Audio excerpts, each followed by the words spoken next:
Көчөгүнү ушул бир энергетика тармагында иштеген бир кызматкер менен сүйлөшүп калсам, ал киши айтат.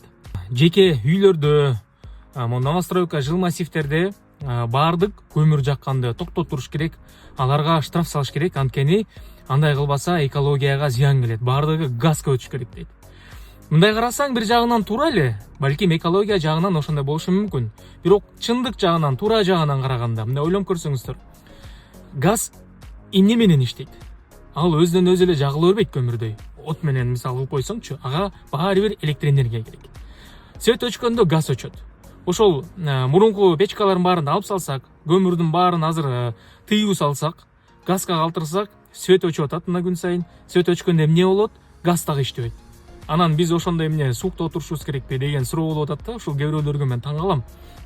Ошондуктан баары бир ушул жеке үйлөрдө газ болгон күндө деле баары бир мурунку печкаларды калтырыш керек болуп калды. Анткени свет мына өзүңүздөр билесиздер, аны элдин баары прикол кылып чыгарып атат. Анан азыр деген жөнөкөй көмүрдү да алып салсаң, свет өчкөндө газың да иштебейт, электр энергиянын печкаларың да кадимкидей иштебейт. Анан тоңуп эле отурушубуз керек болуп калат.